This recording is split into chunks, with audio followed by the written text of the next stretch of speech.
All of the food we eat and much of the clothing we wear comes from plants and animals that are raised on farms. Farms are different in type, in size, and even in name.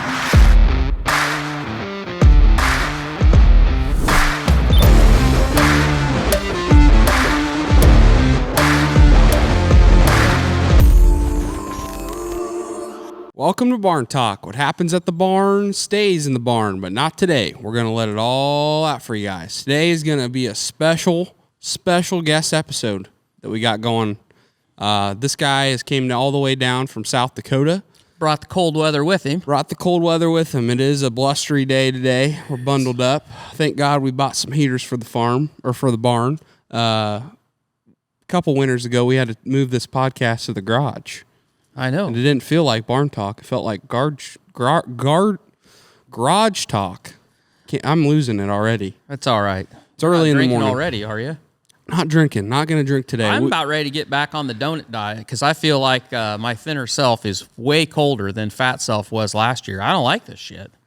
Now you know how I feel every winter. I don't know. I might just hibernate. You might be on your own. Anyway, we digress. Yeah, we loaded pigs at 3:30 this morning, so little tired today, but we just got to drink some more coffee. That's all you got to do. So before we get into the show, though, you guys know the drill. If you get any value, share it out with the people that you know. The more that you guys do that, the more this show grows, the more guests we can get on, the more episodes we can make.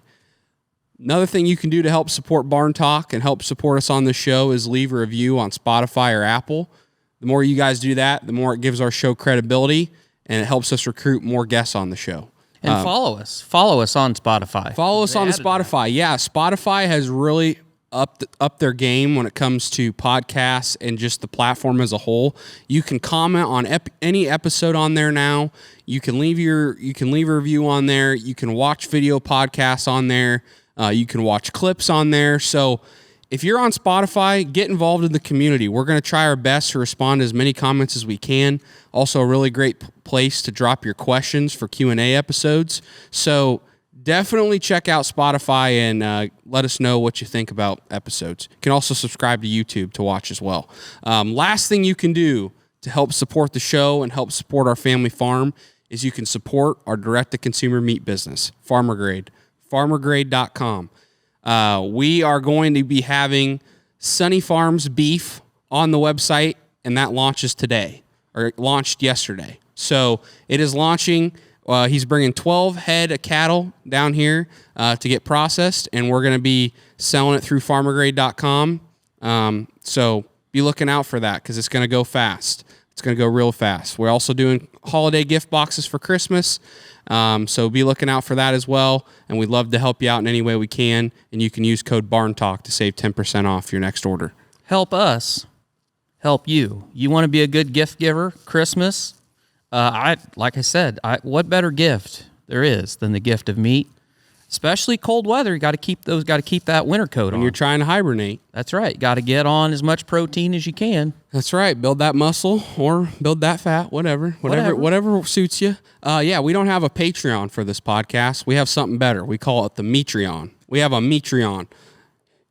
You're not going to get a T-shirt with the shit that's going to fall right off of it when you support us. You're going to get a box of meat when you support our Metreon. So, yeah, no bumper sticker. No bumper like sticker. That. I mean, I do like a good bumper sticker once in a while, but anyway, just buy a box of meat. It's all good. Yeah, it helps the show grow. It helps us get better here on the show. So our guest today is a cattle farmer in South Dakota. Farms alongside his dad. He's built up a substantial, really huge social media following around his family farm, raising cattle, row cropping, and he has a hell of a journey. I've been trying to get him on the show for a long time, so I'm super stoked that he's finally going to be in the barn with us today. So without further ado, let's get into it. Cole Sonne, here we are. We're at Barn Talk. Thanks for coming. Welcome to it. Yeah, I like it. Yeah, we've been wanting to have this podcast. We've been wanting to have this podcast happen for a while, so we finally got you here, and I'm excited to dive into all the things that make Sonne Farms happen. So, yeah. But before we get into it, guys, like I said in the intro, Cole is going to be doing He's going to be bringing down 12 heifers for farmer grade meat. And we're going to be launching that pre-sale. It's actually live right now. So you can go to farmergrade.com and you can get Sonne Farms beef home raised on his farm on farmergrade.com right now. But we want to tell the story of Sonne Farms on the podcast here today. We're not going to go into all that, but I just want to let people know so they got it.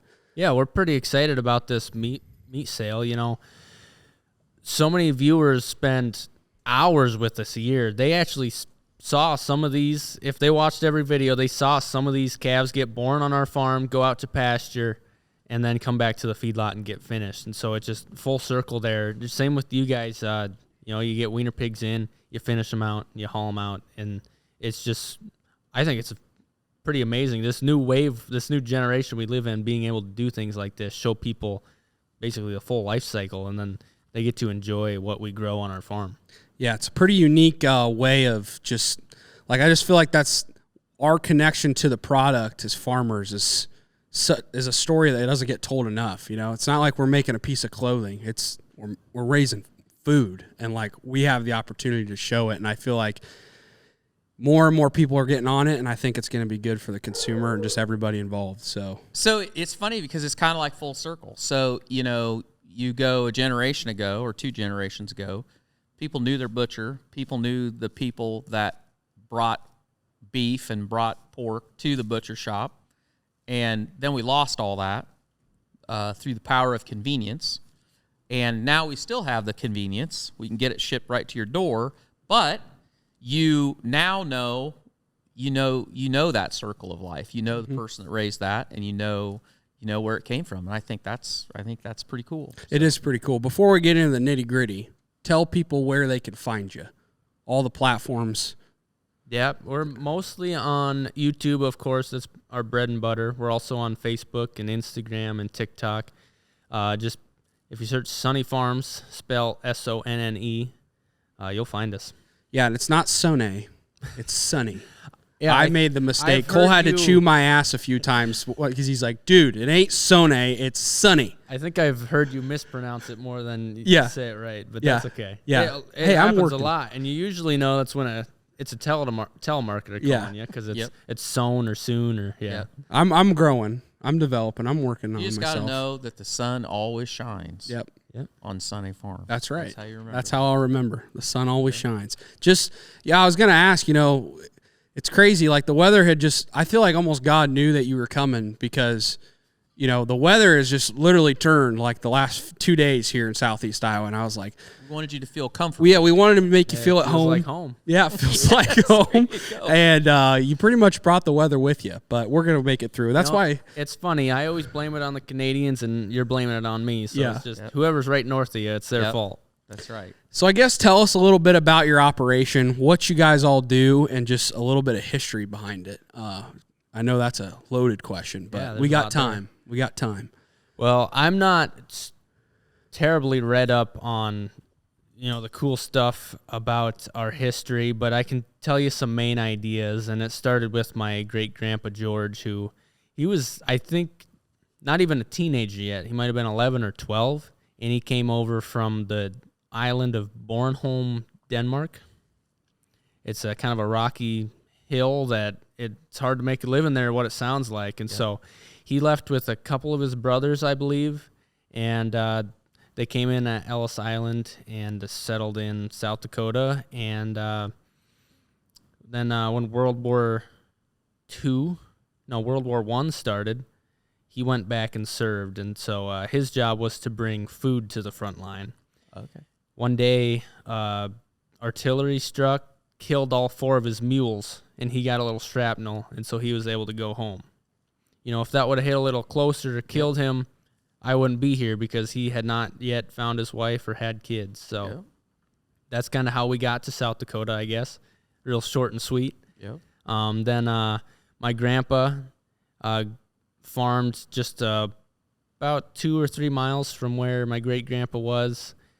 He also served in the Army, and I think he won some awards for being a good shot, like sharpshooter or something. He never did see active duty because there wasn't much going on at the time, thank the Lord, I guess. So, and he was a lot in the hog business, just like a lot of people around that time. That's how a lot of farmers got started. That's how my dad got his start, I'd say.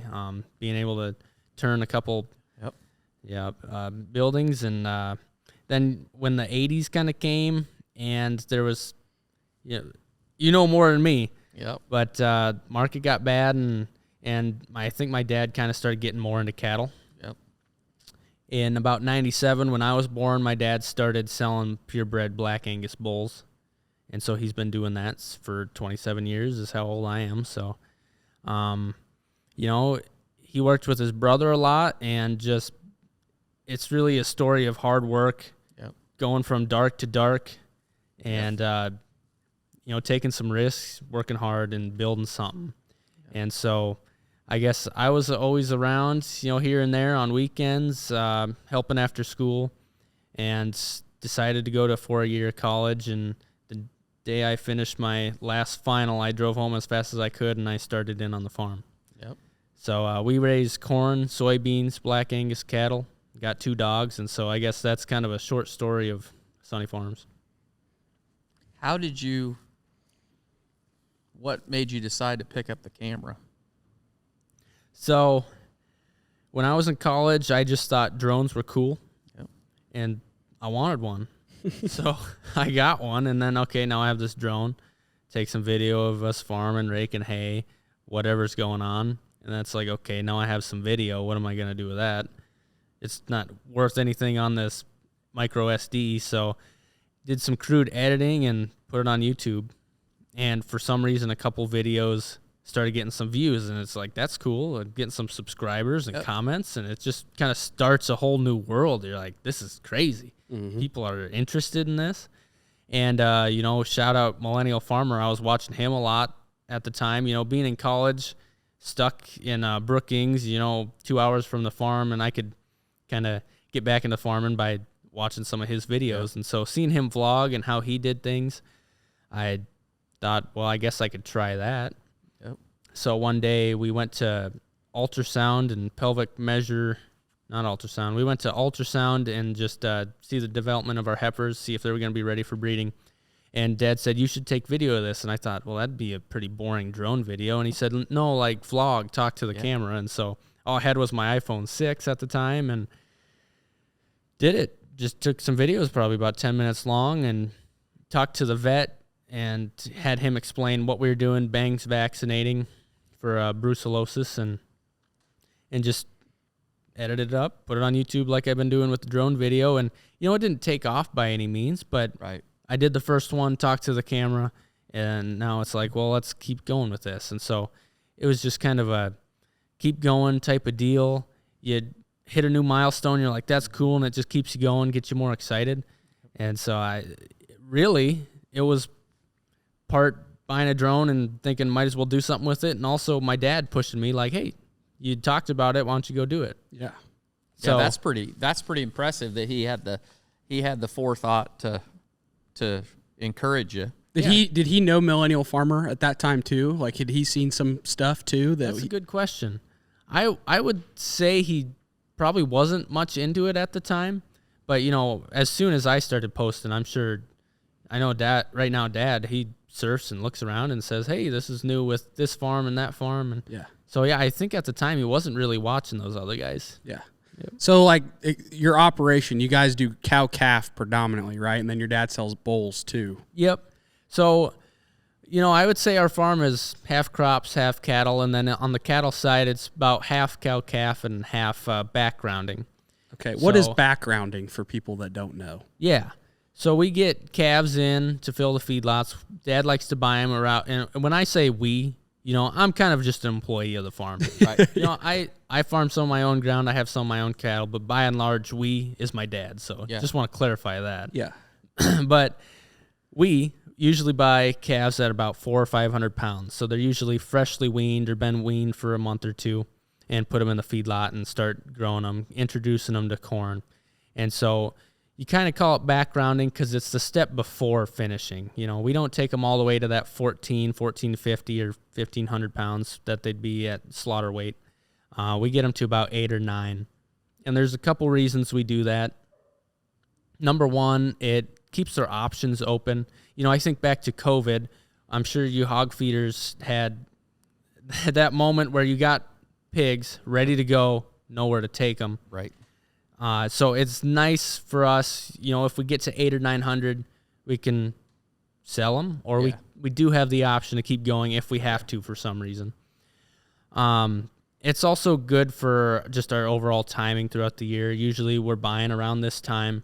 We're finishing on, or not finishing, but getting them to our desired weight around March, April. And now it's about time to get into the field. So we empty the feedlots, we get to the field. So it's... You buy yourself some time to do everything else. Yep. Yeah. So it works pretty well for us.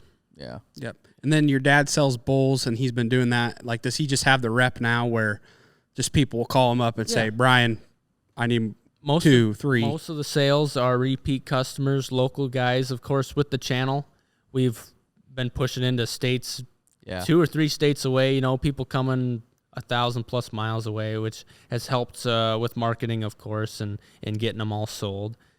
But yeah, most of the time it's local guys that have bought for years, and actually just a year or two ago, the first guy that ever bought a bull from Dad just retired and sold off his herd. So you're like, oh man, you know, Been doing it a while. Got to get got to get another customer now. Not a customer, but it's just crazy how he's been doing it a while, and there's people that are getting to the end of their farming career and have been Sonne Black Angus for a long time. Yeah. I'm sure that genetics in cattle is just like genetics in hogs. Is your dad one of those guys that if the right person asks him some genetics question, you're somewhere, you just go, well, I got time to go get, whatever, because we're going to be here a while? Because a lot of those guys, boy, their face, when they can talk about what they're interested in, they go. And I don't know near enough about the whole genetics thing, but the guys that are into it, oh man, that's like it's an art form there. Yeah, I would tell you that is my reaction. You know, time to go get a beer. I don't get too much into that. Yeah, but Dad's been his biggest thing is calving ease. Yep. So what you're wanting there is a nice sized head. You know, not a big head on it. Lower birth weight. And that lower birth weight is usually because it's actually a shorter gestational period. And so, you're using that on a first-time heifer. She's not as developed. She's not at full weight yet either. So you want a small calf for it to be easier on her for the first time. How much can the gestation period vary in cattle? That's a good question. I have no idea. Pigs, it's 113 days. Is that right? 3 months, 3 weeks, 3 days? Yep, you knew it. Well, yeah, because that was the rule of threes. Well, it's so condensed, so it probably can't change much. Right. Yeah. I mean, it's within a day. Uh-huh. But cattle can vary, and I just don't know how much. Well, yeah, because, when we put our bulls in, this is a great example. When we put our bulls in for our first-time heifers, we put them in for the date of February 10th. We've been having some calves February 1, 2, 3. So you would say they're about a week early. Yep. And so that's probably a lot of where you're finding some of that smaller birthing calves, or those calving ease bulls and their calves, because they're... All right, that's good to know. They're a little bit early. So I assume you guys just probably breed with all bulls, no AI, right? So Dad's done some AI. He's had some bad luck with it. You spend a day, vet comes out, you got to sync them all up, you got to prepare for it, and then half or less stick, and then you still got to buy a nice expensive bowl to clean them up. And it's, we're busy, we got shit to do. We got to get in the field, and so we haven't AI'd for probably 6 years. Yeah. But, he spends the big bucks on the nice bulls, and that's kind of our motto is we spend the big money so you don't have to. Yeah. Right. Yep. And then the calves that you guys raise, do you sell them at that 800, 900 pounds, or do you sell them smaller? So the bulls, they're yearling bulls. So they're right about at a year when they're getting sold. It's usually third week or so of April. We got a we have our vet come out, semen test, and we have a big lunch for everybody that bought bulls, and they pick them up that day. So they're a year old, and at that time they're weighing, 1,100 pounds. I wanted to ask you why. If anybody watches your channel, they know you're predominantly green. Is there a reason why you guys go all John Deere? As things have progressed in the equipment, sector of ag, people starting to bash on John Deere, saying it's too expensive. What's your guys' thoughts on it? How do you feel about running green all the time? So my dad grew up on red, as I think many farms did. And really, his take on it is when they started getting more green equipment, they started having less problems. Yeah. Now, I'm sure there's just as many farmers that say that there are farmers that say the opposite. They maybe started with green and then switched to red and had better luck. So that's just, what worked out for my dad. And, we have a good local dealer, a couple of them actually, and usually have good parts. But yeah, people always bring up cost and reliability and where things are getting built now. And I just think we've had good luck. For me personally, the software side of things, I think Deere is just so user friendly. Yep. It's just easy to get around their Starfire system, and I just love it. It's a good system. I think that they had a lot of forethought when they saw that coming, and Deere has probably invested more money than anybody in the software side of it. And then the other side of it is so many guys that are running that have multiple operators. The way you can track your equipment, the way you can, Deere they've kind of set themselves apart with that, and I think it's really helped them. How close is your nearest dealer? So we have a dealer about 25 miles away. Well, that's pretty good for you guys. And then the next closest would be about 35 miles away, and then 45 miles away. So we're almost in the middle of three different dealers. So yeah, that's pretty good, because one of the things we talk about a lot is, clear back during the farm crisis, in this neighborhood, you had guys. There were a lot of guys that ran Case. There was a lot of guys that ran International. There was a lot of guys that ran Massey and New Holland, and there was dealers for all of them. And in our town here, we had an Alice dealer, we had an IH dealer, we had a Deere dealer. Kelowna had a New Holland Massey dealer, and I think there was an IH dealer in Riverside too. I mean, you're talking 15 miles. But by the end of that, the only dealer that was close was John Deere. And John Deere did a good job, and I mean, I don't know how much was luck of the draw, but of keeping dealers in business. And I think in turn, you look at their success today, and I think a heck of a lot of it comes from the fact that you had a dealer. So when you're looking at buying something, how far am I going to have to go to get parts? Mm-hmm. All that. I think that they played that out very well. And I mean, it's all expensive. And but for us, the number one factor in what we run is, I know I can get it work done. I know I can get parts when I need it, and it's close. Mm-hmm. So I think the one thing pissing people off the most is just the tech is so nice, but it's also not everybody can work on it. They miss the days where they can just figure it out and work on it. Yeah. And I think that's what I hear a lot of people complaining about. Well, that's true, but we all want all the gadgets. The what do you say? Giddy go fast shit? Yeah, giddy go fast shit. I mean, that's the thing. You want all that stuff. But then the flip side of it is, it's no different than our cars. Wi-Fi in your pickup truck, and screens in the back of the seats, and heated seats and cooled seats and all that stuff. We love all that stuff, and we love that 25-speed transmission, and all that. But then we complain about how much it costs to have it. It's like, yeah, well, you got a lot of things, a lot of technology put in there. Yeah, and that's the thing. I mean, yeah, you want simple, go get yourself a 4440 or a 4840 or whatever, or a 1980 box Chevy, Yeah, Like, I have kind of gone. Torque's simplified. He's a simple man now. I bit the bullet. I was trying to decide. So the Jeep's not a very good farm truck. You know, it. I don't know. That might have been a moment of weakness. I always wanted one. Midlife crisis. But, you know, it served the purpose. But so I've been debating about, you know, getting a truck and looking around, and I wouldn't buy a new one. And you look at used ones, especially diesels, and it's like you have no idea what you're getting, how many problems I'm going to have with it. And my neighbor out of the blue, he buys this square box Chevy like 3 years ago, and then he decides he wants another one, so his wife tells him he's got to sell it. So he throws it up on Marketplace, and I'm like, where the hell did this come from?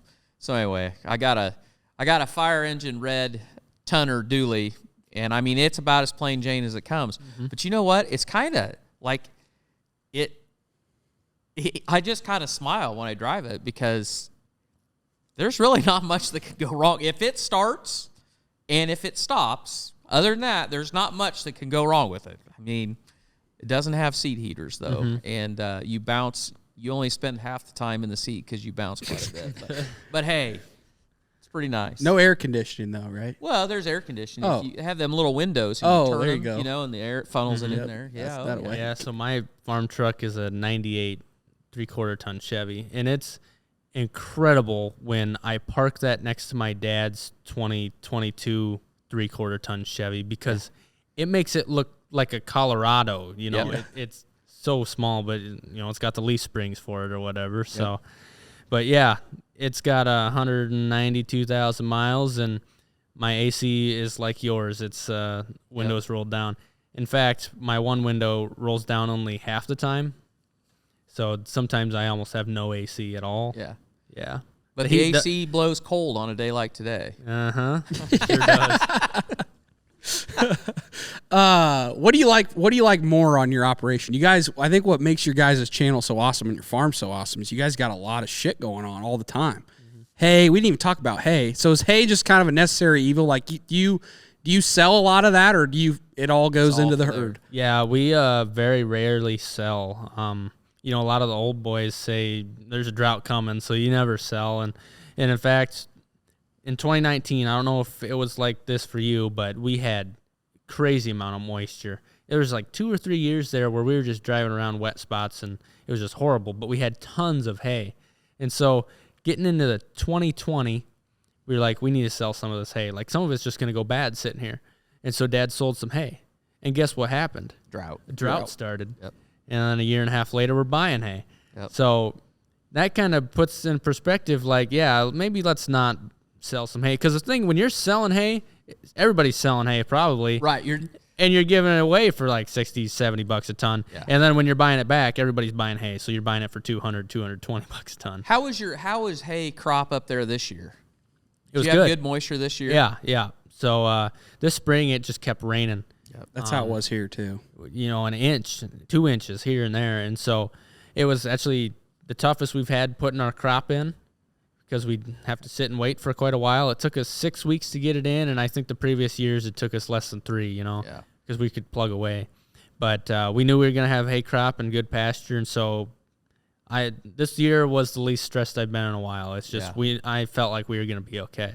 Yeah. But, you know, I like putting up hay, and those videos do the best. I think a lot of people They like are watching satisfying when you're filling that bunker up. And, you, dude, literally, like I watched one time. You just throw that drone up, and it's up for – you'll have that thing going for like 5 minutes. But it's so satisfying to just watch you guys do it. Yeah. It's Yeah, awesome. and it did not take long this year for the hay market to go to hell in a handbasket. Like, I was just – because we baled a little bit of hay this year for the hay burners. And so the wheels, Cat and Sawyer's wheels were turning about because we've got a 3-corner pasture down here that isn't big enough to do anything, and we've got this out here, and we used to bale hay a lot, and we just don't have any use for it anymore. Your favorite time as a kid? Well, I hate baling hay, yeah, and I don't need to tell that story again anyway. But so they were like, you know, what's hay? You know, what's small squares going for this? And at the beginning of the year, you know, it could be pretty crappy, and I don't know, you get $5-6 a bale easy. And so they were talking about it, and I got on the the Kelowna Sale Barns website. It's like, oh, small squares, $2 a bale. So, I mean, it was a matter, by about the third cutting this summer, everybody knew there was going to be plenty of hay. Yep. And so they were exactly, guys are like, oh, we got more hay than what we need, but it's not worth anything. Yeah. And so I Yes, had one neighbor that you could just tell because, like, last year was really dry, and they got 3 cuttings, and they weren't very tall. And, I mean, Sheetsy got, I don't know, I know he got 5. I don't know if he got more than that or not. How many did you guys have this year? Usually just 3. Okay. Yeah. 4, you're getting too close to winter time. If you cut it and then a frost comes, you're going to probably have some winter kill and ruin your stand. And alfalfa's kind of expensive to put in, so you usually want it to stick around pretty good for a while. Yeah. So, yeah, it's even when you get a lot of rain, sometimes it's pretty hard to get that 4th cut for us. So what do you like? I was asking you a question, I veered off, but what do you like more? Do you like the grain farming? Do you like the cattle side? Do you like it all? Like, what if you had to pick one? My perfect day is about 2 hours of each. Okay. Do a little fix in here, sit in a tractor for a little while, cool off, and work some cattle. I really love doing a little bit of everything each day. He's like me. Yeah, you're squirrel brain here. Start a project. Come back to it a couple weeks later. Yeah. What were we doing? A lot of people love harvest, but, if I'm sitting in that grain cart all day, I didn't have a particularly great day. Yeah. So in that case, I'd love to run combine for an hour or 2, truck for a while, run grain cart. I got to keep some sort of variety.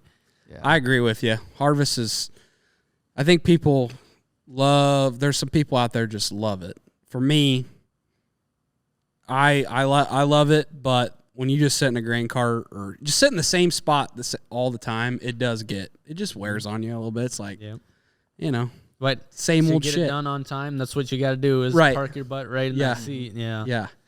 That's what it takes. What about how much fence building does it take or just fence fixing? How's that every year for you? Well, so Dad and I have been just putting in tons the last few years. I don't think we put in a post this year, but the last couple years, there was a year we put in about 3 miles, and the year before about 2 miles, and so we've been upgrading a lot of our fences, and at the very least, if we're not starting from scratch, we're putting in some wood posts to keep them from pushing it down, and putting in some new posts and new corners and stuff. So it kind of depends. I think before I came back to the farm, Dad was so busy just doing the things that need done, need done, that some things they weren't able to have his attention, So when I finally came back, a lot more help. We could tackle some things like fence. We even got to the point where we're fencing around cornfields now, which, usually don't have too much pressure, usually one every other year because, we don't usually graze soybean stubble. But we just have more time to get at stuff like that. So, it kind of depends. My point of view, like when I'm just going through a normal year, if we have a situation where a bunch of cows get out, that sticks in my mind, and I'm like, what fence was that caused by? What stretch? And then, so just one single event, and I'll be like, yeah, it's probably time to take that one out. Because, you could, like in the springtime when you're getting fences ready for pasture turnout, if you're spending an entire day just going around one pasture, you just think, man, if I just start from scratch, get a new fence in here, and now every year for at least 10 years, it's like maybe tighten up one wire here or there. Yeah. It saves a lot of time. It just makes life so much easier. You're not worrying about cows getting in your neighbor's corn, which can be very expensive. Yep. So I think it's worth it having good fence. A lot less stress. And, what's your dad think? What's Brian think of that? Is he about the new fence, or is he like, hey, we're going to fix every little thing we can fix? We're going to run this till it can't be run no more. He'll hum and haw a little bit, but he's right there with me. And he understands just like I do that some of this stuff needs done. And so, yeah. No, I mean, honestly, like there was this 2 years ago, we did all the way around a quarter. And so it's 4 half-mile long stretches of fence. Yep. So it's 2 miles. And I'd be lying if I said he didn't push us into that one. I wasn't saying, please, Dad, let's go out there and fence 2 miles. No, he was like, let's do it. Yeah, he's like, let's do it. So we got her done. So you guys, do you have any funny cattle stories as far as cows getting out at all? You got anything that you can remember? I mean, you're kind of probably like us in the fact that any opportunity of shit going south, where's the camera? Yeah. Makes for good content. Makes for good content. Sucks, but it almost helps a little bit. Honestly, when people started adopting continuous fence, I don't know if you know what that is. It's you can get it in 6 or 5 or 4 bar. It's basically a welded panel. Oh yeah, not stockade panel, but round bar. Yep. When people started using that, a lot less cattle were getting out. When I was growing up, our feed bunks were made out of wood. Yes, and they were getting rotten. And there'd be a time where a bull bumps it, and next thing you know, the entire feedlot's out. Yep. And so, just the upgrading we've done over the last decade, just putting in good fence. Yep. A lot less stories like that. Yeah. If you watch my channel, we use something called Dakota Gold Pro Pellets a lot. It's a protein pellet, and our cows are just addicted to it. And so that's changed a lot of things. For instance, one time we had cows get out, they got through a gate, and they were getting into the neighbor's corn right across the road. They had no fence there. And one of our neighbors called, and so I headed down there with our UTV and a bucket of pellets. And I kid you not, I gave it a shake, and everybody came out of the corn. They left the corn for these pellets. For the pellets. Holy cow. That's the best story I got. Drove right back into the gate. They all came in, followed me, counted them. Yep, everybody's here. They just love those pellets. Were you able to shoot that? Were you able to? Oh, that would have been.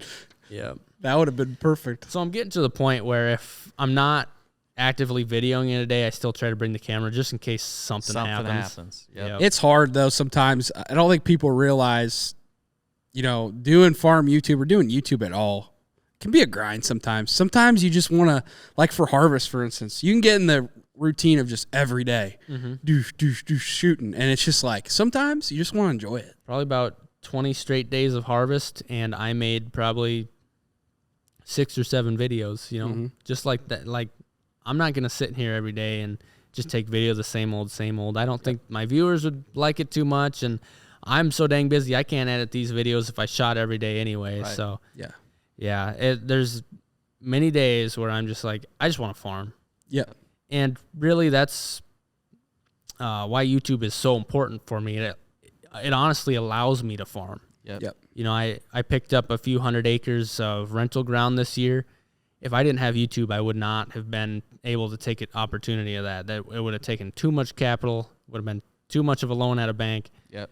And so, this social media stuff is pretty important to guys like you and me, young, just coming out of school. And there's not always opportunities in farming. It's another example of finding an edge, finding a niche. We talk about this all the time because what is there today that's going to start the next generation farming? Because like for us around here, the hog buildings, the contract finishing, that was the ticket. Their 90s into the 2000s. That deal doesn't work anymore. Land sure as hell doesn't work. I mean, it's like if you're a young person, even if you've got a family that is farming, to add another person to that operation, you gotta get pretty dang creative. And obviously, and YouTube's gotten harder. I'd hate to be starting what we're doing now. We've been saying that for years. Yeah. Yeah. I mean, it's like anything. It's people ask us, what's your advice? Well, the advice is just don't stop. You just got to keep going, because you got to build that. You kind of got to build that trust with people, and you got to introduce yourself to people. And if you have, everybody has an interesting story, really. It's just how you tell it and being consistent. But yeah, I mean, it's for you and for you too. It's an opportunity that, my generation didn't have, but I don't know what the opportunity is going to be for another generation, but it's not getting any easier. It's kind of scary. I mean, that's why we're in in the spot we are with farmers aging out, and we're just not sure who's going to fill all these shoes. So yeah, since we're on that, how do you feel about just the future of ag? What excites you? What makes you feel optimistic, and what worries you? If you had to think, The worry part's easier. yeah. What worries me the most is new legislature that might come through. I mean, look at Europe and just the new what's going on in England right now. The new tax, inheritance tax, 20% tax. The stuff where they're regulating how much fertilizers they can use. It's just everything they do. It's like they got to ask for permission now. You get, or like up in Canada, if you're hauling manure down the road, if you get a little on the road, you're gonna have cops at your door because you got some manure on the road and you're disturbing the peace or whatever. It's like it's so hard to farm in some of these countries, and why would we think here in America it's not going to get that way? I'm sure there's people pushing for some of that stupid legislature that isn't going to help anybody. So I think that's what worries me the most, because things could change in a hurry. I mean, just look at who's RFK Jr. Mm-hmm. Yeah, and I think he's in it for the good of America. right? But some of the stuff he's saying is a little scary. Yep, we agree. I think the way he goes about it too. Just one thing that upsets me, like when he's talking about glyphosate, and I'm not paid by Monsanto or anything, but when he goes in there and says the landscape is saturated by glyphosate, it's like, why are you're using that term to scare people? Like go look up how much glyphosate is actually used. Yep. And I'm not a scientist. Maybe the glyphosate is the worst thing that Americans ever did with their food, but when you use vocabulary like that, it's like, I see where your head's at. You're trying to scare people. And demonize what farmers do. He's the same way. He talked about, we did a whole episode when he talked about Wendell Murphy in North Carolina. It was like, he was a hog feeder down there, expanded.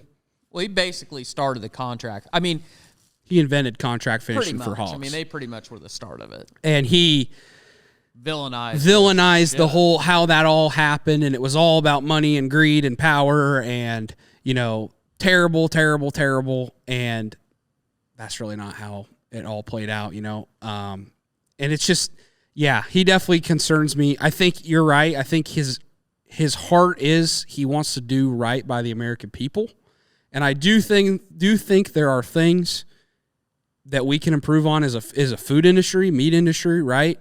Because do we need red dye 40 in every little thing? Probably not.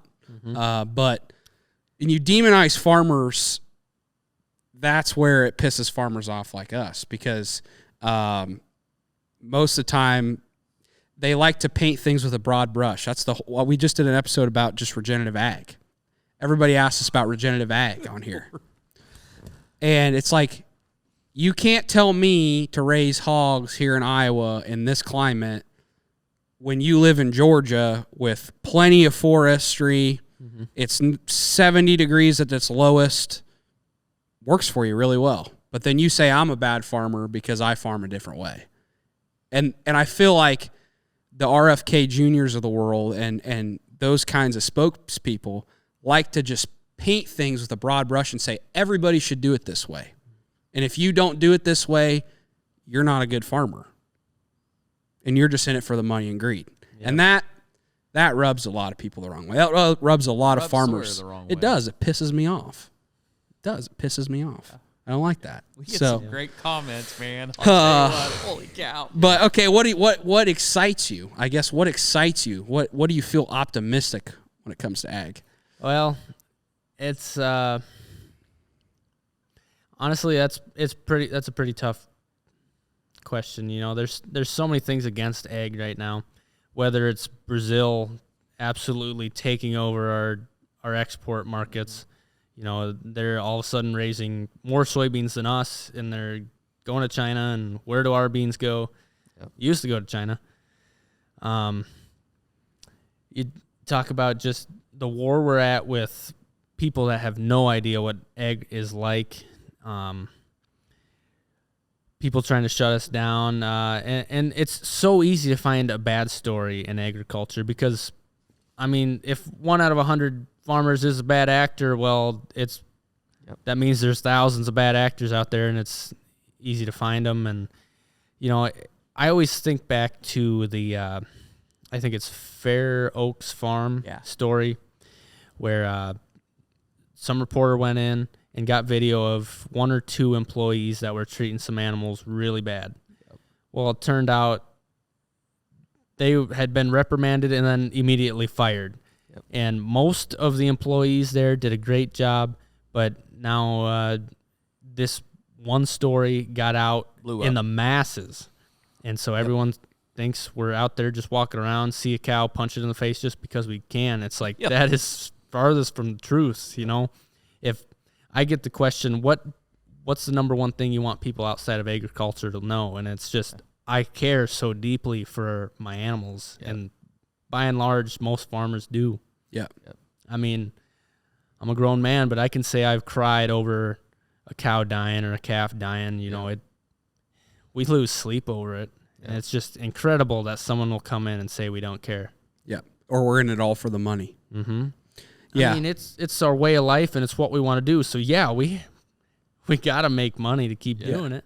We got to make money to raise our kids. We got to support our families. Like, obviously, we got to make money.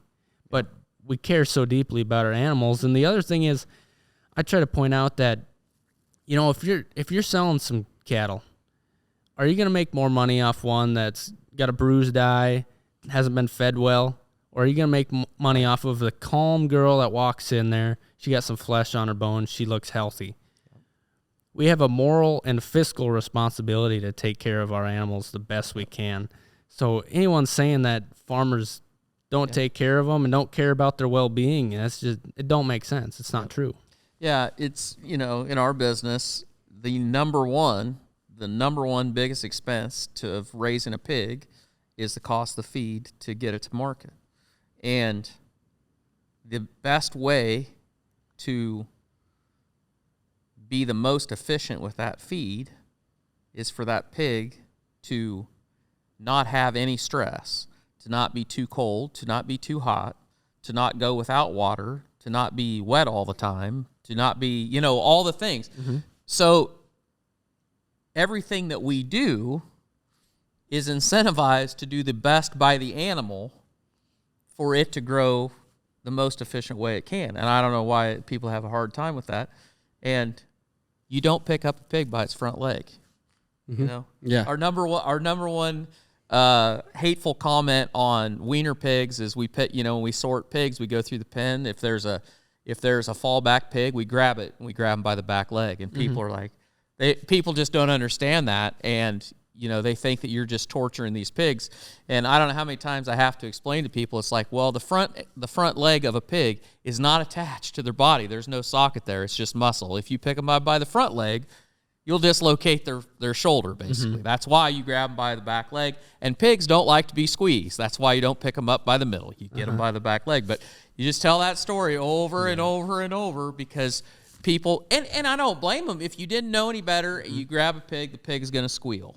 Yep. It's kind of like if you grab me, I usually squeal. Yep. So. That's right. Yep. And that's one nice thing about having a following that watches a lot of videos and they care about your farm. Because we'll get questions similar to that scope. And then now we have people that have watched so many videos, they know the answer and they can answer it for us. That's the best. Yeah. Because that's what we're doing it for. That's the telltale sign that we're having an impact in some sort of way. Yep. We're educating people to where they can answer it exactly how I would have answered it. Yeah. Yeah.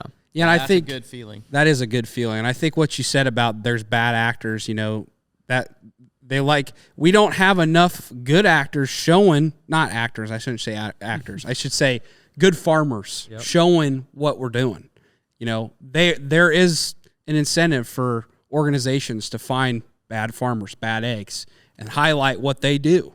We don't have near enough of guys like you and us here, that are showing the good, showing what majority, 95% of farmers do and how we think and how we care. Mm-hmm. And that's why it's so important that we got to keep doing that, you know? It is, but I think that is changing some because part of the reason for that is because my generation and older than me, those guys all have the mentality that you just put your head down and work. You do a good job.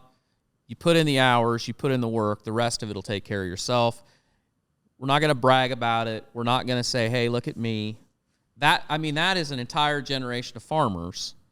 And I mean, I identify with that. I identify with it. But you guys, I'm probably a little bit of an outlier for my age, but I don't have any choice because you just drag me along.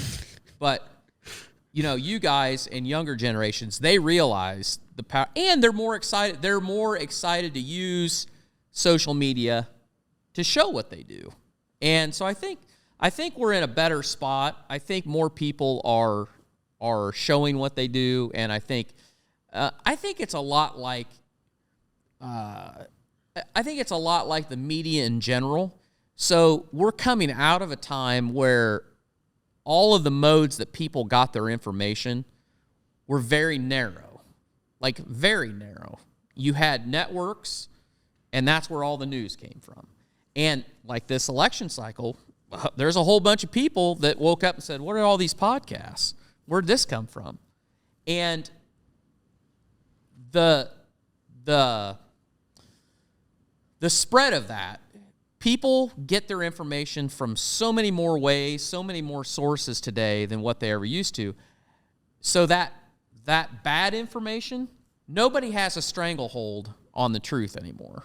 And I think that there's negatives to that, obviously, but there's a lot of positives. I think people crave media from real people doing real shit more than 100%. Ever before, rather than some talking head on a news network. Yeah.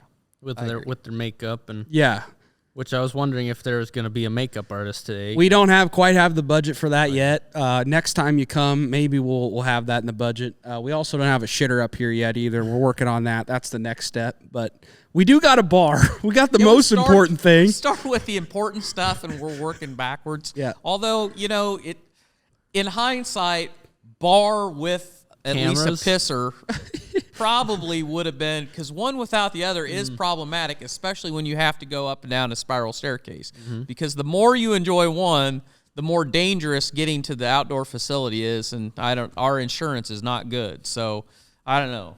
We'll have to see. This going back to kind of just your operation. I've seen that you're starting to build another bin. Are you guys expanding storage on your farm? Yeah. So with being able to rent a few hundred acres this last year, I knew I was going to have a lot of corn that I would have had nowhere to go with. So I built a bin and borrowed one of my dad's old silos, and then still trucked about a third of what I grew to the ethanol plant in season. So yeah, and next year my acres are kind of funky, so I'm going to have even more corn. So it's almost like I already need to build another bin.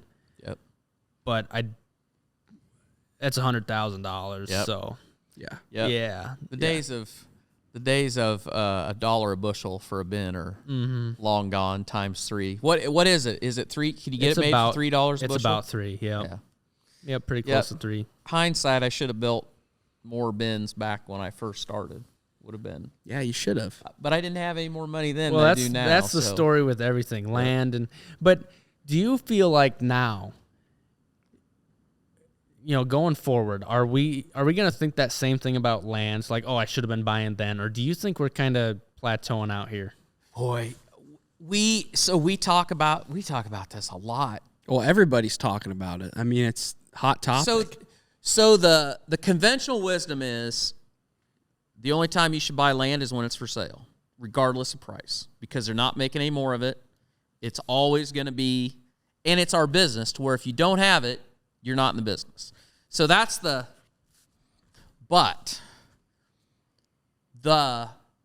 when you look at what within your operation, what is the most profitable things that you could do? For us, when we look at all the things that we do, the least profitable enterprise we have is grain farming. raising hogs, everybody can say, you know, the contracts haven't gone up and the expenses are this. Well, that's true, but for what we invested and what we get, it's a pretty good return. The meat business is a pretty good return. The social media is a pretty good return. Mm-hmm. What I'm making farming, I really feel like it's almost worse than the hog business in the fact that my cost per acre, both to acquire land, but then also to put in and take out a crop, just keep going up.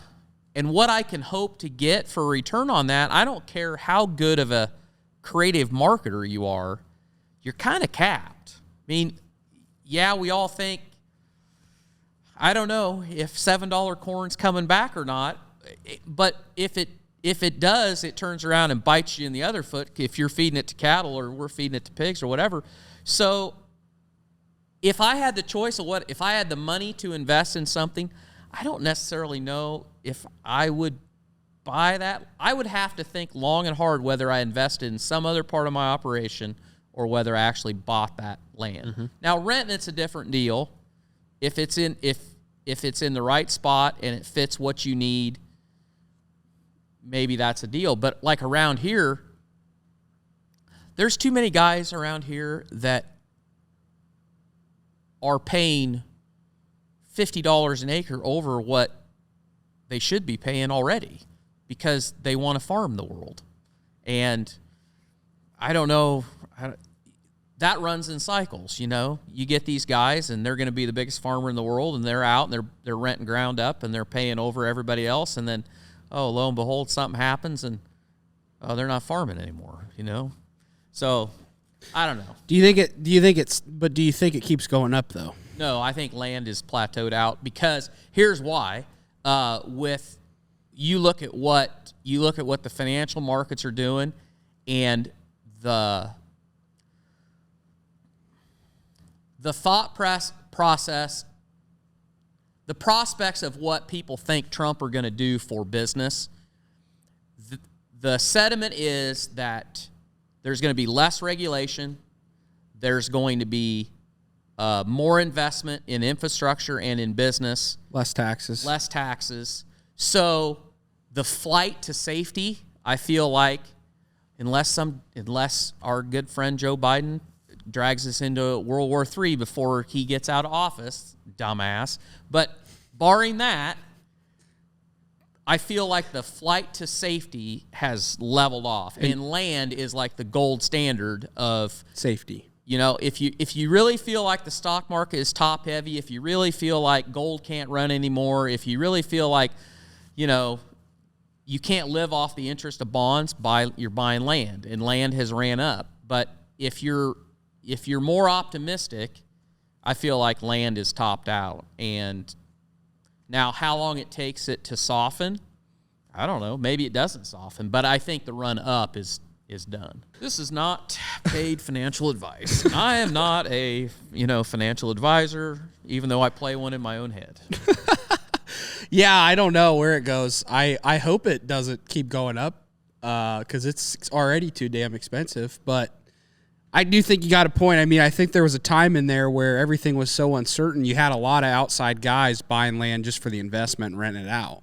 You know, you heard a lot of outside investors coming to buy land and just hold on to it because they knew that they were going to park their money somewhere, get a better return than what the market was doing, or what a real estate property was going to do or something like that. But I don't know. I mean, urban sprawl isn't stopping anytime soon either. I mean, we were coming from the airport and I was showing Cole just how much everything was developing up north of us and keeps moving its way south. And I mean, that doesn't help land. I mean, that increases land prices dramatically if you're close to one of those areas. So that plays a big factor into it as well. But I wish I had a magic 8-ball that could tell me the answer, but I don't. I will say this. I thought about this yesterday. One thing that you guys will get to this point at some point, because when you're in it and you're building and you're trying to start a family, and then when you're raising a family and the mailbox is full of bills or your email is full of invoices, it just seems like you just are getting hammered in the head all the time. But every once in a while, you will, over your lifetime, look around and you'll remember, and you will say, yeah, this is a lot easier than when I started. You know, because I say that. I was in the shop. I was in the shop working on that heater. And, you know, I look at it and I'm like, well, I'm not doing this in a dirt floor. This is easier. And, you know, I actually have nice tools. And, you know, it's the little things that, as in farming, it's just, you just are building. Like, you're just building. And you just hope that you build enough, pay enough stuff off that you get a little bit of breathing room, but it takes time. And, you know, you two are smart enough that you'll get there to where you'll look around someday and you'll be like, well, this isn't too bad. It's better than when I started. But anyway. One thing for me on the land side is, you know, I like to think I'm smart, but as far as cash and what I should do with it and what investments should I kind of dive into, land is so easy, in my opinion. If you're already farming and you know you can farm it, you got the machinery already, or have access to it anyway, it's just like, well, I know that usually it doesn't depreciate, so, and then I get to farm it. So that's kind of my philosophy on that. But well, if you can make it work, if you can, that's the saying. I mean, if you can buy it, you should buy it. Mm-hmm. If it pencils, you should buy it. Well, if you have profit if you have the money, if you have the cash, it is a great investment. And that's one thing. When my dad was just starting out, he made it sound like you could, the payments on a land purchase were pretty dang close to what you'd be paying in rent, so you might as well be building the equity. Exactly. Yeah. Yep. Exactly right. Not the I case. don't think it's like that. It's not the case anymore. No. Yeah. Well, it's like we were talking to a guy. You talked to somebody. The number of farmers out there today that all they do is farm, that number is dropping like a rock. I mean, so many people have a side hustle. There's so many guys out there that they own a construction business, they own a tiling business, they own dirt moving business, they're selling meat, they're doing something. And the land is what they want. Mm-hmm. The farming is what they want. But it's not the actual farm that's paying for that growth. Mm-hmm. They're bringing capital in from outside to grow that farm. Speaking of that, Storla Station, how'd that get going? What's the story on that whole deal, and what do you guys do there? Yeah, so there's a farm store about 3 miles away from where our main farm is, and it used to be a bigger egg retail company, and they were kind of selling some of those smaller locations that did things like tire repair, and it was mostly for liability reasons. You know, employees can get injured, and also those smaller locations didn't always make the most money, and so they thought it was in their best interest to sell that location, and that's just fine. But for us, it was like, well, now where are we gonna go when we have a tire issue or need a hydraulic hose fixed, need some fencing supplies, and so, or a crappy gas station sandwich when we're too busy to cook for ourselves or whatever. So, you know, Dad and a couple farmers started talking about, like, what would it look like if we were to go in on this and buy the location. And so they talked to previous manager and looked at some of the books and, like, talked about how much they thought they sold in feed and stuff every year. And, you know, we knew it was going to be kind of a tough go, but the pros would far outweigh the risk. Convenience. The price on the building wasn't that bad. Great location, you know, like I said, nowhere else around, so we kind of got that market, you would assume anyway. And so there were 9 farmers that went in on the store. We call it Storla Station. A lot of I don't know if I have a lisp, but a lot of people think I say Storla Station, which I don't think that makes any sense, but it's in the town of Storla, South Dakota. So that's why it's Storla Station. Yeah. But so yeah, nine of us farmers went in on it.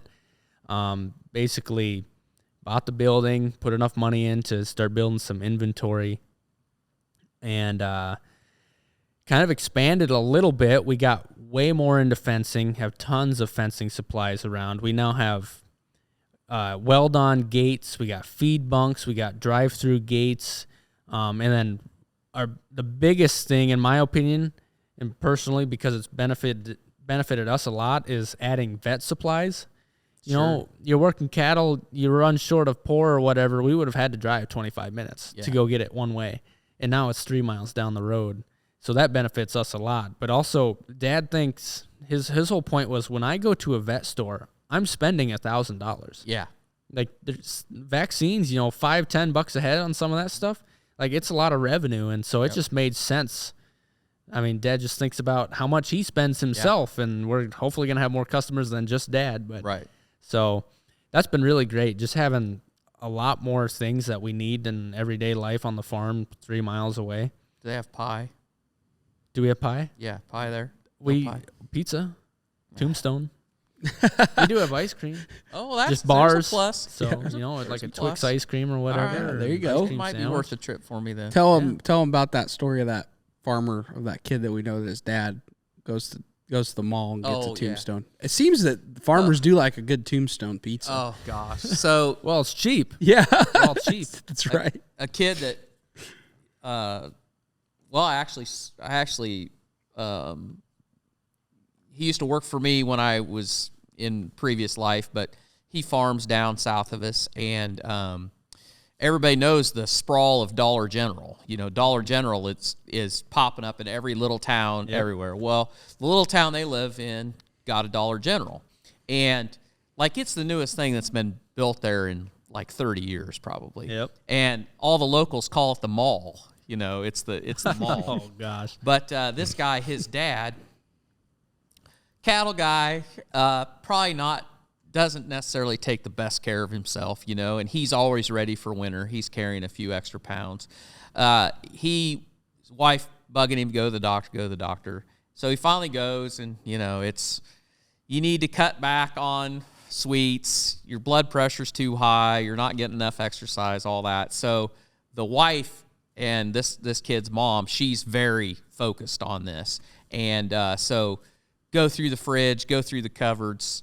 All the sugar cereal's gone. All the treats are gone out of the freezer, all that stuff, and eating healthy. And so he was telling me that his dad's evening routine is that he'd come in for supper and then get done with supper and then go have projects at the shop and go to the shop and then go out the back door of the shop and take the side-by-side to the mall and get a Tombstone pizza and bring it out, bring it back, and then have second supper in the shop.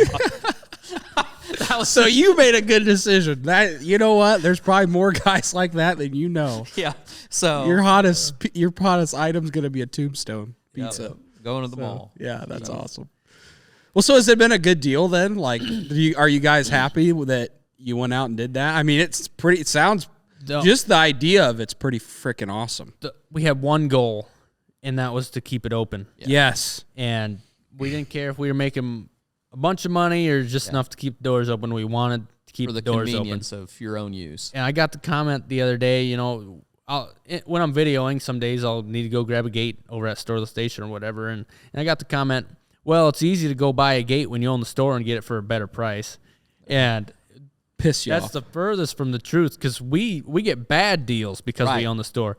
Yep. When a bag of mineral gets stabbed, we buy the stab bag that a third of it went out, and we pay full price. Yep. None of the 9 owners have ever received $1 from that place in any sort of profit.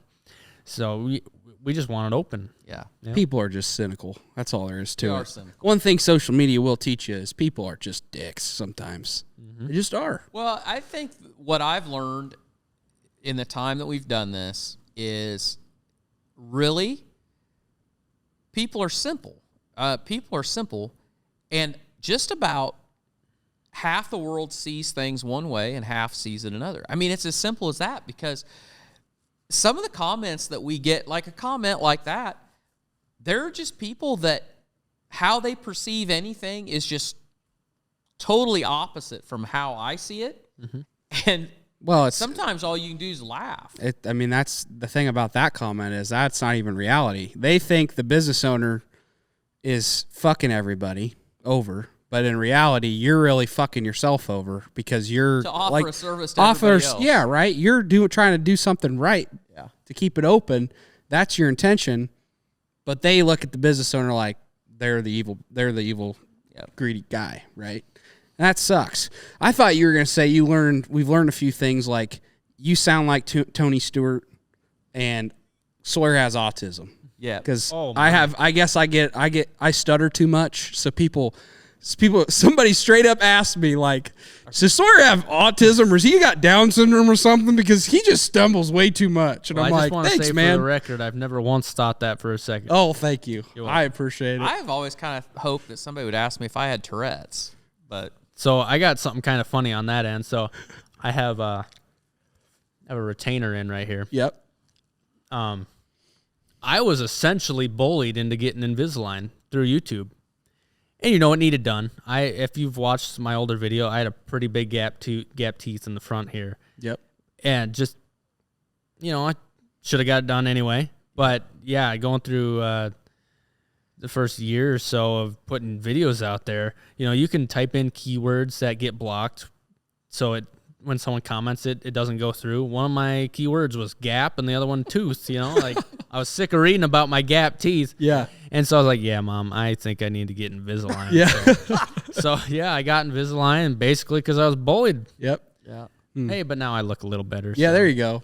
Somebody just commented yesterday. I don't know who that guy was, but his comment was that podcast equipment is obviously way too cheap. It needs to become more expensive. That's the most. Oh, yeah. That's the most common freaking. I see that comment everywhere. Yeah. Podcast equipment needs to be more expensive. Yeah, or you need written. Yeah, need a license or Yep. something. Yeah. So, do you feel like you get a lot of people outside of farmer, or do you feel like you get a lot of people travel to Storla Station to just check it out? That's incredible. I bet that's cool. We're about 14 miles off the interstate there, and a lot of people drive through I-90 on their way out to the Black Hills and Deadwood and all that, and so a lot of people going on vacation. So especially August, the month of August, we'll have 5 vehicles in one day stop there. We tell people we're usually busy. We're probably not at the farm. We probably don't have time for you. You're more than welcome to go to Storla Station. We actually have a map where you can put pins on where you're from, and that thing is just littered with pins. It's incredible. Yeah, a lot of people go there just to say they've been there, check it out, support the store, buy some gas or whatever. It's pretty awesome. That's pretty sweet. If I'm ever coming, I'm calling you first, because I do not want to go 14 miles off the interstate and have them be out of ice cream bars. And Tombstone pizzas. Tombstone pizzas. So we I'll got one of those things that rotisserie. Yeah. Yeah. I'll call first to make sure that you're We'll stocked heat her up. before I. Casey's is in trouble. Oh, fuck They got the Casey's. rotating pizza circle thing. There's a so- Storla Station out there with a rotating pizza warmer. Yep, they better count their days. What do you think? What do you want Sonne Farms to look like in the next 5 years? If you had to look out in your crystal ball and projects and dreams and aspirations, what do you see for yourself? What do you see for the farm, or what do you want to try to achieve? Part of it is just go with the flow and take advantage of any opportunity that comes my way. I do want to buy some more land. Now, I don't want locals around my area thinking he's going to try to buy everything up, and it's like, well, obviously, I don't have the ability to do that. So don't be worried about me. But my plan is to buy some more land. When you look at just the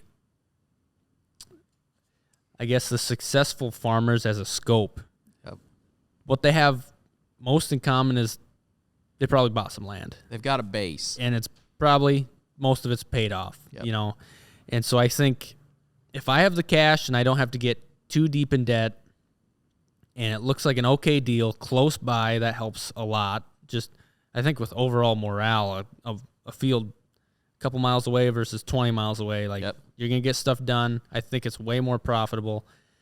Just take advantage of that and buy some more land.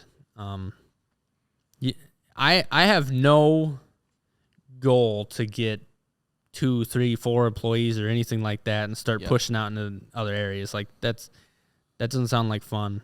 I don't want to be a manager. I want to be a farmer. Of course, don't say, oh, he's not going to look at numbers, and I'm going to do my due diligence, but I don't want to be massive, but you need to build a base. Yep.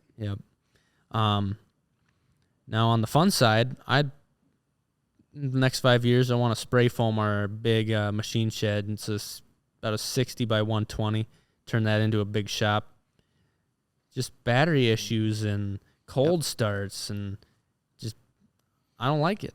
Yeah, you're definitely in an area that having some place that you can keep stuff. And your son's going to have somewhere to throw these parties. So, got to have one of those shops somewhere. Somebody's got to have the insulated, heated shop. So, better start. Got time. You got to lay the groundwork now. Yep, I got a few years to build that nice warm shop. So. It will come quick. It will come. So, yeah, you're going to be a dad here coming up real quick. Yep. So, Tiffany's due when? About New Year's. Okay. Yep, she's getting real uncomfortable now. Yep. She's kind of rolling out of places. She can't just stand up. So, she's got a ways to go yet.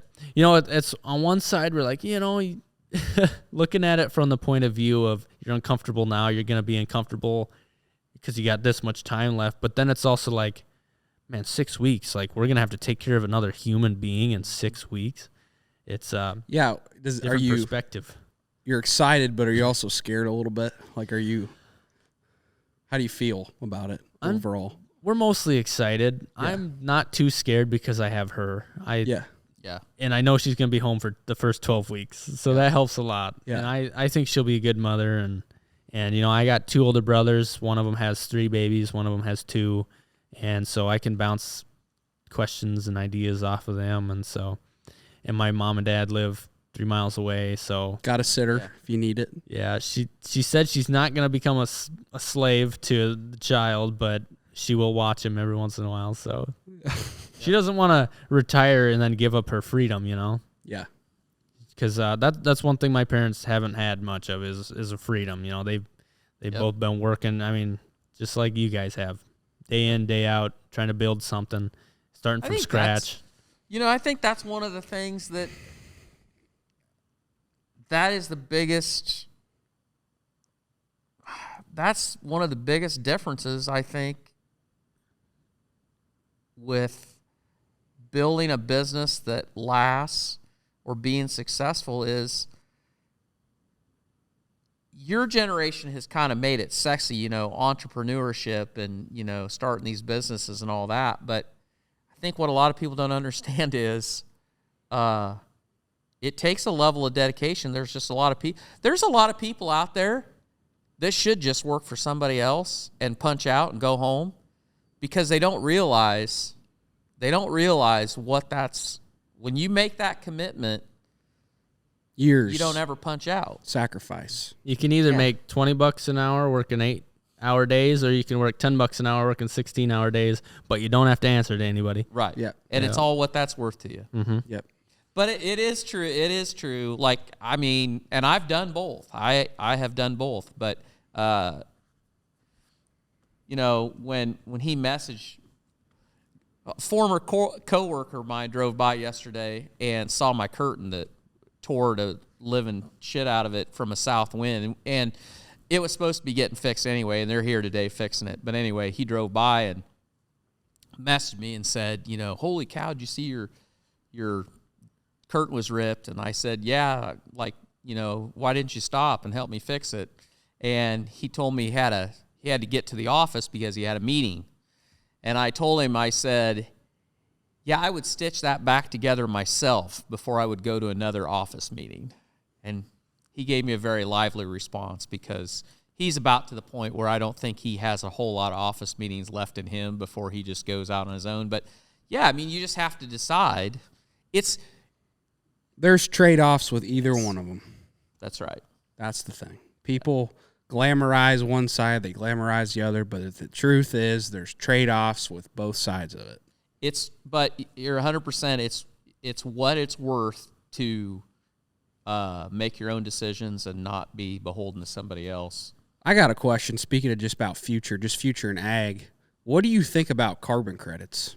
Do you think, is that something that is on your radar a little bit? I mean, I think every person in ag right now is kind of just trying to figure out what that can look like because, like you said, kind of just looking around at opportunities and seeing what sticks, and everybody's talking about it, but what is it actually going to look like?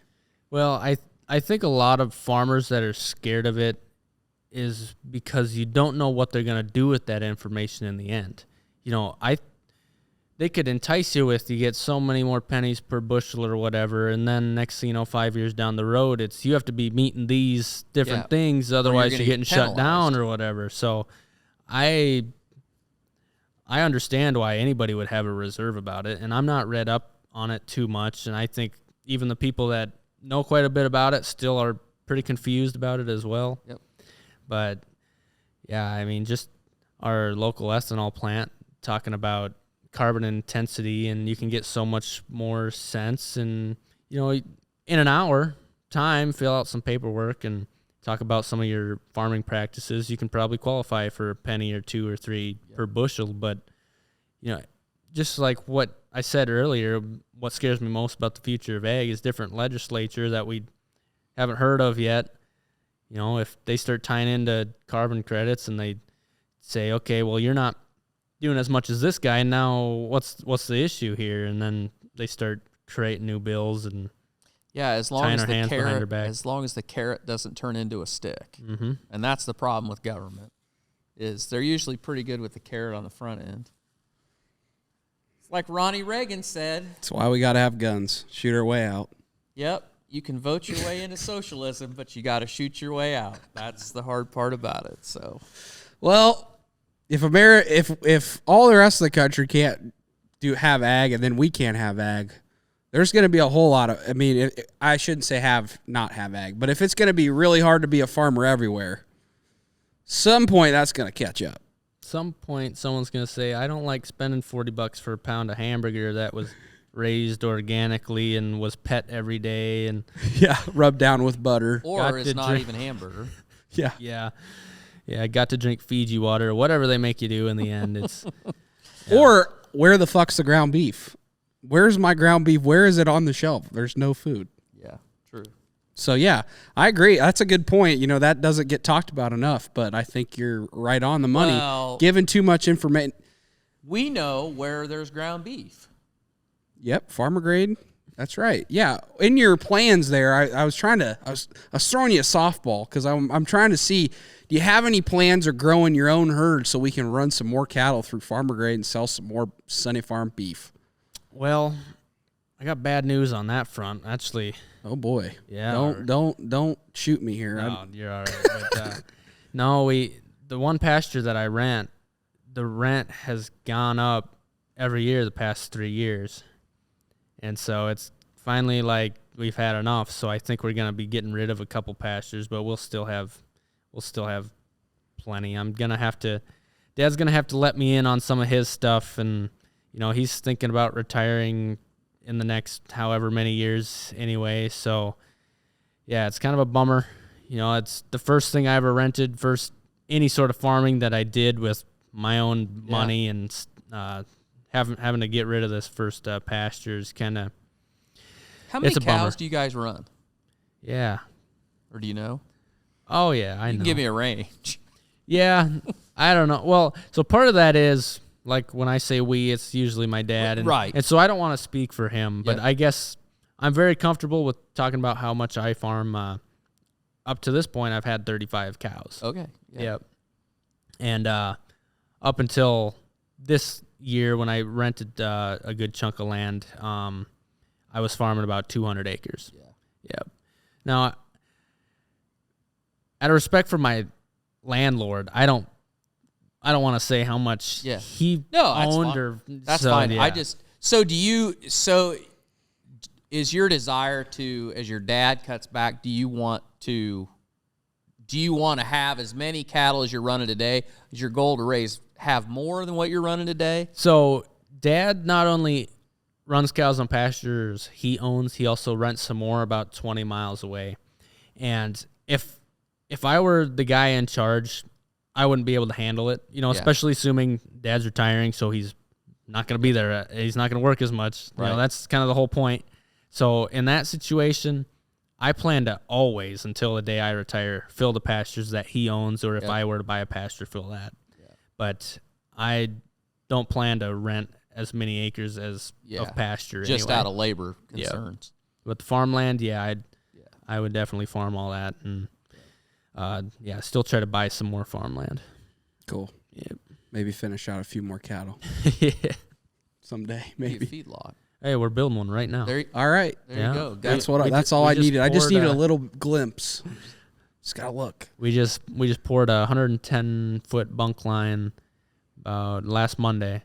We'll be putting some bunks on it here probably next Monday.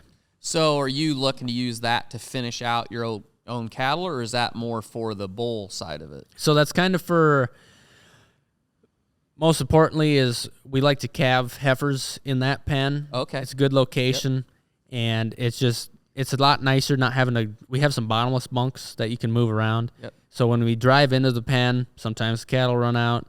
Sometimes we put in big ruts when it's muddy, and, like most farm animals, they know how to kill themselves. So if critter lays down in that rut, can't get back up, it's expensive. So it just makes it a little easier, but also having another feedlot to where we can move stuff around or finish some critters, and it'll I like more how options. I like how you guys say critters. So that's kind of your guys' thing, critter. So the reason I say critters is sometimes I'm a little slow. Sometimes we're working in a day, we're running some bred heifers, some yearlings, some bulls, some steers, and I'll jumble it up. And I've had it before where I was talking about a cow, and I for some reason said my red cow did this. I don't own a red cow. Why did I say red? So if I say critter, I'm not saying saying something wrong, because it's a critter. Yeah. Your story's always the truth then. Yeah. You say critter. Yeah. I like broad, it. It's insurance. And it's hard to mess it up. Yep. Yeah. What is so I know you guys does Brian do a joke of the week or a joke every video? No, so or is it kind of just sporadic? Back when we first started, he would about every video tell a story that just happened to him, and it was usually something funny, borderline inappropriate. But right. We've made over 800 videos, so he kind of ran out of good stories that you can tell. You need to send him to the city. You need to send him to the city to get some life experiences, so he's got some new stories. Yeah, and he worked in around Minneapolis for a year or two before he came back to the farm, and he's got some good stories from those times. Something about a professional sport athlete that he used to see from time to time, hanging out with some women. And then he saw on the news that they're expecting their second boy with their wife, and Dad's like, And so he doesn't name names, and neither will I. It's always wise. But where was I going with that? Oh, yeah. So then after he was running out of good stories, he started doing the song of the day, which some people really miss. We've also heard some people don't care for it.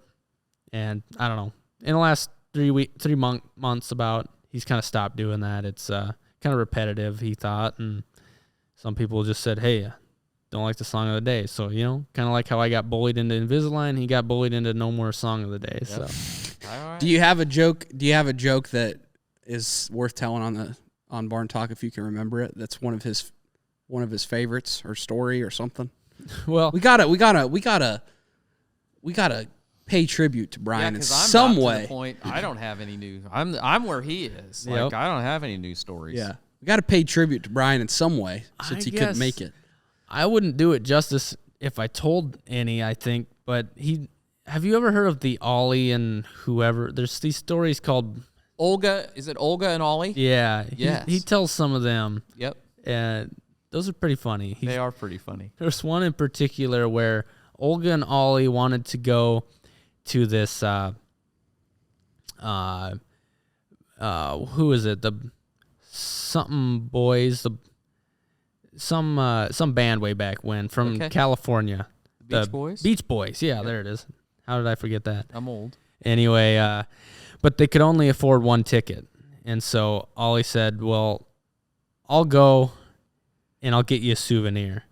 And so he goes and it was a fabulous show. He had the greatest time. And then he's coming back and he's thinking, crap, I didn't get a souvenir. And so he's walking by a tattoo shop. And so he said, okay, I'll go in there and I'll get something for Olga. So he comes back and she says, how was the show? And he's just raving about how great it was. And she says, well, where's my souvenir? And so Ollie turns around, bends over, and Olga says, who the hell's Bob? Yeah. So that's the best one that I remember. Well, that was more appropriate than some of the Olga and Ollie stories that I've heard, so that's good. You got any? No. Got one? Don't have any. You just got, all Dad's got is the Amish potato story. Amish potato. Oh, that's the best. That is, so Sawyer didn't realize how bad I was till he started going to like World Pork Expo with me. And we would walk around, and that was when it dawned on him that, like, I would just always have one story, but when you see 500 different people, you can tell the same story 500 times. And he was like, God, That's where I was like, I need to get a beer or something. Yeah, get me out of there. But anyway, it's these two Amish ladies, they're out digging potatoes in the fall, and the one looks at the other one and says, these potatoes remind me of my husband's testicles. And the other Amish lady goes, wow, they're that big? And she goes, no, they're that damn dirty.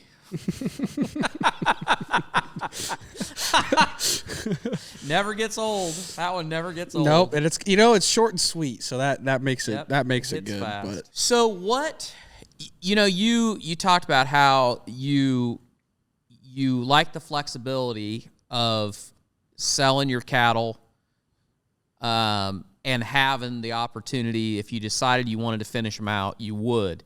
So what's your deciding factor? Like, is it time? Is time in other words, is the return that you can make finishing them all the way out not great enough?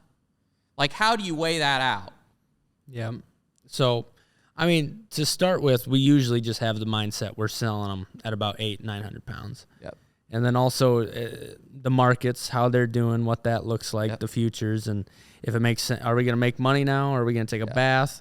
And if we are going to take a bath, can we buy smaller ones and maybe try to make money on those, or do you just want to get out from under them right now? You know, I don't have much experience fattening out critters, but they start eating a lot of corn. Yeah, they do. Yep, and we'd rather sell the corn, I guess. Yeah. But a lot of it's the flexibility, really. Yeah, and just not having the feedlots full, and we honestly, if we kept the feedlots full year round, we probably wouldn't have enough feed. Yeah, so that's another part of it. Yeah, well, when you look at the cattle market, the feeder cattle market, that number, like we do the market update every week, and that number just does not. It has been high. I mean, fat cattle have too, but feeder cattle, that price is. I don't have the desire to go buy a bunch of feeder cattle, finish them out, and I'm glad there are people that are, but that is an expensive proposition, and you've got to have a lot of optimism and a lot of grain and probably a fair amount of cash. Yeah. Don't you feel like? Yeah. That is because you're going to have a pile of money in those. You're going to have a pile of money in those critters by the time you get them finished. I mean, if you think about a potload of, say, 500-pound critters, you see it drive down the interstate, that's a couple $100,000, just short of a couple $100,000 driving by. Like, I'm sure some people don't realize how much money it takes just to fill a feedlot and then feed them. Yeah. Yeah. So in your area, is it predominantly just a lot of cattle guys? Like, is that? So I think we live in kind of an interesting spot. We're like the start of the Corn Belt. Okay. If you go 20 miles west of us, it becomes so much more pasture. It's a little bit more hilly, and the climate and the soil is just kind of where, like, yeah, I don't know if you want to break that and try dirt farming. Okay. So there are quite a bit of cattle around us. As you go east, it definitely gets a lot more corn and beans rotation. But yeah, I mean, a lot of the stocks around us, they get grazed. It's perfect because, you know, when you think about ranchers in Wyoming, when they're wintering cows, you know, they had to bale that. Yep. For us, you know, we kind of took our corn off. Yep. And it's almost a free feed, so being able to put cows out on stocks is pretty advantageous. Yeah. Yep. So do a lot of guys kind of have it set up the way you do as far as they do cow-calf, or is there a lot of guys that finish, or is it just like, how's it? Because around here, you know, a lot of guys, they raise pigs in hog barns, contract finish. That's how pigs are raised in this county. That's what a lot of freaking people do. So is it? I would say there's not many people that do it all that calve but also finish. Okay. Yeah. It's a lot of times one or the other. When I think about the feedlots around us, you know, that's what they do is feedlot. Yep. And then us, we do have feedlots, but we don't finish much. We background, and probably about a third of our feedlots are filled with our own home-raised cattle. Yeah. So, yeah, I feel like there's not many people that Do it all. calve them and then finish them all the way. They usually, it's just too much work, I think, and too much different equipment, and it's you can simplify things for better, for worse, I guess. I look at those cows and I see how many pigs die, and I never like losing a pig, but I look at the pig and like, okay, I lost a pig, and it's like, you know, that's $100. You lose, you finish out cattle, and I mean, I realize you don't lose as many as what you do with pigs, but still you lose some. I'm like, man, I don't know if I could take that. Yeah. I think I would just be in a... We got a Gut feedlot punch. friend that says if they're going to die, they might as well die on the first day. Yeah. Instead of putting feed in, $2 or $3 a day and feed. Yeah. Yeah, what is the conversion on feeder cat? Is it 6? Is it not that much? Like hogs, feed to gain? Yeah. I think it's like 5.5 pounds per a feed per gain or something like that, if my memory serves me right. But What is it for pigs?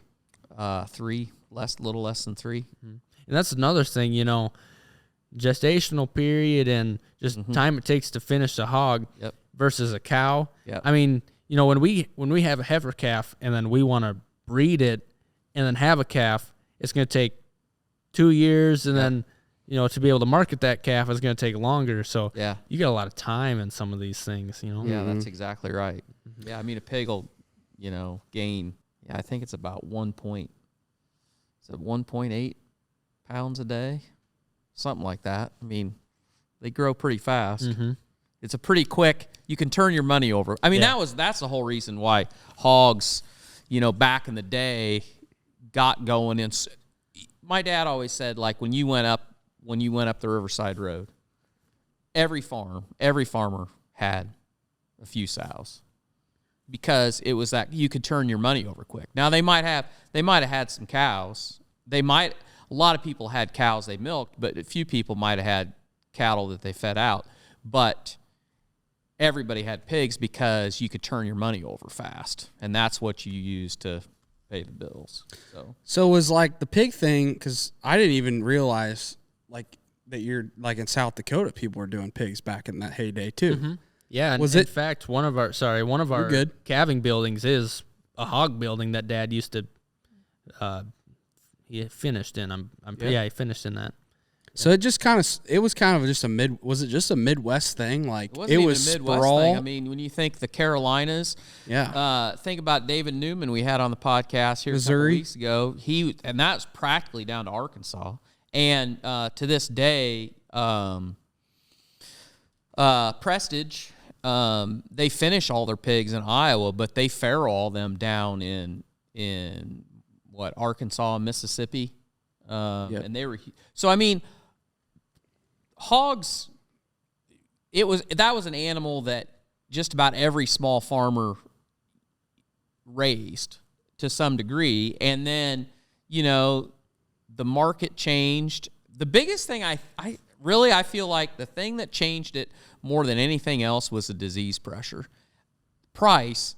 But when I was a kid, and I remember asking my dad about this, you'd have a pen of 30 sows, and you'd turn 2 boars in there, and 29 of them would end up pregnant. I mean, you didn't worry about conception rate. And today, there's so many things that affect them. And starting in the late 80s and into the 90s, the disease pressure, it just changed to where you couldn't get sows bred. And then, when you farrowed them, when I was a kid, the pigs we raised, we had a bottle of BP 48 in the fridge. That was the only thing we had was penicillin. And you'd grab that bottle, and I remember being a kid, and that was my job. Walk through the finishing building. We had a 600 head finisher. You walk through there, and if you heard a pig coughing somewhere, you'd find that pig, and you might give 1 or 2 shots. That was it. I mean, it's a whole different deal today. Mm-hmm. But just so much changed. The price went to pot, but at the same time, there was just so much disease pressure, and people not being able to keep pigs growing and getting them. The conception rate went to pot, and I don't know. It all changed. Mm-hmm. So, not the same. Everybody started specializing, and that's how. Is there a hog feeder out in the Dakotas that's Hooterites? big? A Yeah, lot of Hooterites. There's a few colonies around that have pretty big setups, but Yeah. Have they invited you over to spend the night? Maybe get a sample, trying to thin the bloodline down. They're always looking for new genetics.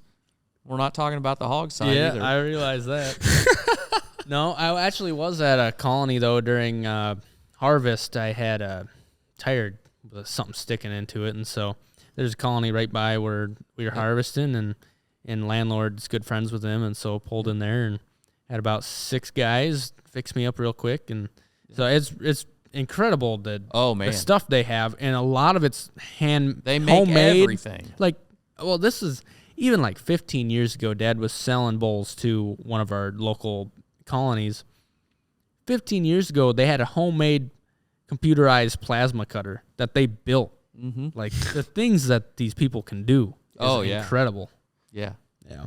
No, they are. It's amazing. Well, yeah, because you have Amish that are around here that built some of your buildings or something like that, or hog buildings. So Carpenters. there's a big group of them from down by Bloomfield. I mean, there's a lot of Amish around Kelowna, but they're not into that the way the ones down in Bloomfield is. So like you go down there, and that's a group where they own a lumber yard, they own a steel mill where they roll steel, they have a place, somebody that makes those those forever footings, the poles at the bottom of them is some kind of synthetic concrete or whatever. Not do that. There's a truss factory. I mean, that's kind of their whole thing. But there's a group of them that for years and years they had crews that built frame buildings for us when I was selling, and they still do.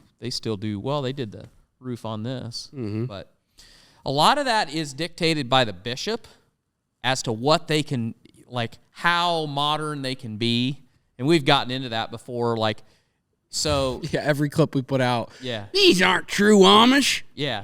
That's a telehandler. Well, the guy running the telehandler isn't Amish. Every crew has a guy that's not Amish. Okay. And then the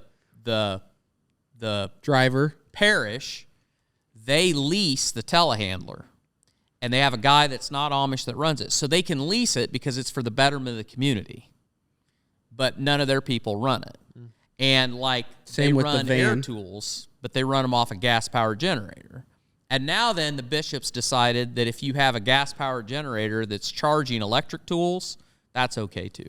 Yep. Before this is no shit. It used to be that they had electric tools.